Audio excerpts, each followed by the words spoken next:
Jessie J and Price Tag. Hello, good afternoon to you. It's Anna King here. It's BBC Radio Gloucestershire. So it is wedding season. John says absolutely, it certainly is. I attended two this past weekend alone, one on Saturday, one on Sunday. That's nice and it's fun and it's all romantic and loving, but it costs a fortune, doesn't it? It also means that there are plenty of men out there as I speak quaking in their boots. Are you one of them?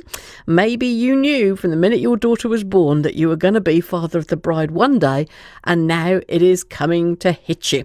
Writing and giving a speech, not an everyday occurrence for a lot of people, and the thought of trying to be witty and not offend anybody in front of a big group of strangers can frankly turn the best men to jelly. Well, now though, there is a service available to not only give you tips along the way, it can even, get this, write the speech for you. Now you're listening. Carole Spiers is the woman offering to take all that weight off your shoulders and joins me now. Hello, good afternoon to you, Carole. Hi, Anna. It is true, isn't it? There's an awful lot of people who don't spend their lives giving speeches, and it fills them with terror, frankly. Terror, dread, can't believe it's happening to me. Anything else other than stand up and give a speech, those are the kind of things my clients say to me. Nevertheless, that's what they have to do as groom, best man, father of the bride, or bride. Let us not forget the bride and the maid of honour as well. Absolutely, I gave a speech, but, at my own wedding, in fact, my husband didn't. The groom got out of it on the basis that I did. I mean, what a nerve. Well, you should be very proud of yourself. But I mean, it still was scary, and I do something of that ilk for a living, so I can't even imagine just how physically draining the thought of it is for mainly the men. Certainly, it is very scary, because even if you're used to standing up in public and speaking to groups of people say to me, I do it for my job, I do it for a living, it's somehow different on your wedding day. Why? Well, you've got if it's the groom, you've got your bride to impress, you've got your future father-in-law to impress, you've got everybody looking at you, this is the moment, this is when it's all going to happen, and as well, Anna, you're going to be videoed to be remembered for all time.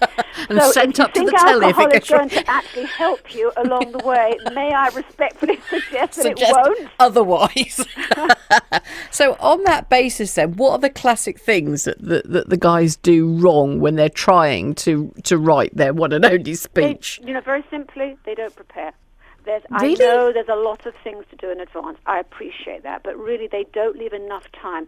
A lot of guys say to me, well, I sort of left it to 2 weeks before the wedding and a week before the wedding, that sort of thing. And it's a bit like, help, I'm looking at a blank screen on my computer. And you think to yourself, well, of course you are. Because, creativity doesn't necessarily just happen.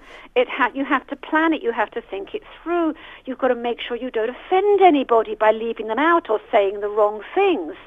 So you have to prepare yourself for it.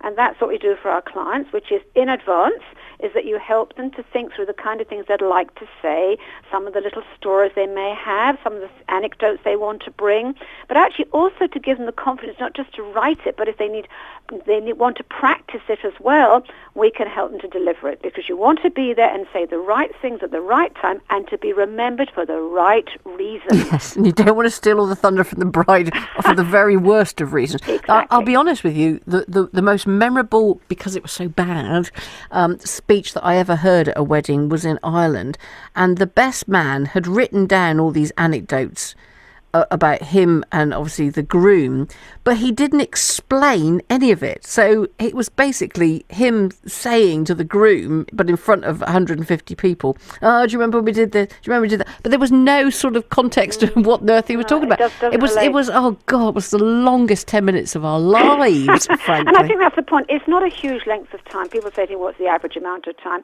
You're looking at about 5, 8, 9 minutes, something like that. But that's a long time when you're terrified. It's a long time when you're standing up, and you've got to try and make sure you say all the right things, and as I say, don't forget anybody. And it's a long time for the guest sitting there if it's dreadful. Well, and yet if it's good, it's a bit like Carry On Forever, not literally, but it's that sort of thing where you have to think of a speech at a wedding. You're entertaining people. It's not just a pile of in jokes, as what you mentioned before, that one person gets and the other people cringe because they haven't a clue what you're talking about, but it doesn't sound very good.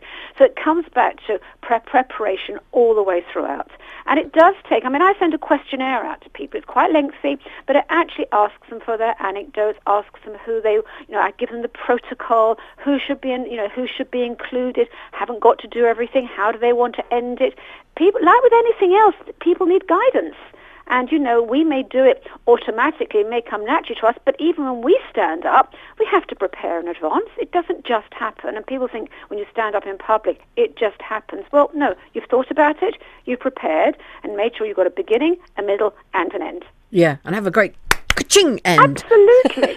Absolutely. Something that goes da-da at the end. So this is the interesting thing, is that you're working on anecdotes that you weren't part of originally. This is sort of second-hand anecdotes. So how difficult is that for you as a writer then? Well, it's not difficult because the questionnaire has taken quite a long time to actually create, because you actually want to get to the sensitivity of the person. And I need to know from that person, do they want a funny speech? Do they want a sensitive? Do they want it emotional? What suits their character? So I have to really get myself inside the shoes of that particular person.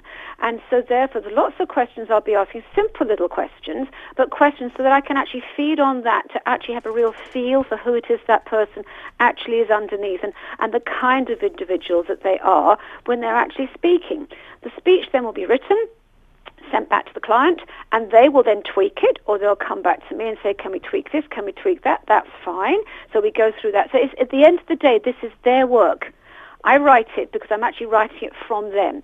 So from them to me and back to them, so they are happy with it. If they want to change things around, it's absolutely fine. And if they then get to the next stage, which is, that looks great, Carole, but could you help me to just give me some pointers? Could you come and give this for me? Yes. So I said, well, I can't do it for you.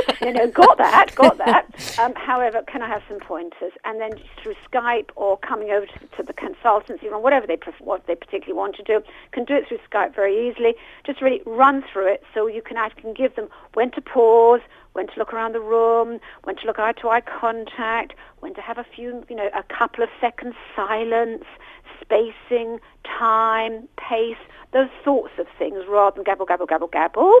And so therefore, that's what we will go through. So really, is it a challenge to stand up and make any speech? Yes. Is it more of a challenge to stand up and deliver a perfect wedding speech? I'd go with yes again. You've now made them. Anybody now who's listening is just blanched. It's like, that's it. That's exactly what I thought. But the point is that you can also use adrenaline and stress to your advantage. It's just knowing how to do that, isn't it? Well, what you're using, Anna, you're using pressure. I mean, the adrenaline will come about because if you're prepared and you know what you're doing, then your adrenaline will automatically come because it's part of the stress response. It will automatically come. And so therefore, as long as you're in control, that's a big key, then you won't actually experience stress. What you're going to experience is pressure, which means you can enjoy it, you can have fun, you're in control, you are managing it, and once you actually get into your stride, the chances are the pressure will just sort of fade away. You'll see smiley faces and everybody engaged and you're looking around the room thinking, oh my gosh, this is my moment, that sort of thing. And so therefore, yes, you'll be using pressure to your advantage. And that's what you need to do. It's as easy as that. So how much does your service cost then, Carole? Because I presume there's a lot of work there, so I'm thinking it's not going to come cheap. There's a lot of work. You don't do weddings come cheap. No. No. To write someone's speech for them, you're looking in the region of £200 to help the person to stand up and deliver it as well. It's usually we usually have 2 1-hour coaching sessions via Skype, and you're looking at £400. And what do people say afterwards then, apart from thank God that's over? That'll do very nicely. The kind of words you'll say will be thank goodness that we actually prepared for it. Because it's all about preparation. It's all about it. It really is. And when people think that alcohol will do it the night before, believe me, it won't. Not necessarily in the way that they'd deliver a speech in the way they'd like to. So it doesn't mean they can't do it, but there are do's and don'ts, like the microphone, where you're going to be standing, your positioning. I mean, all sorts of things I'll go through at that point. Should they use cue cards? Should they use notes?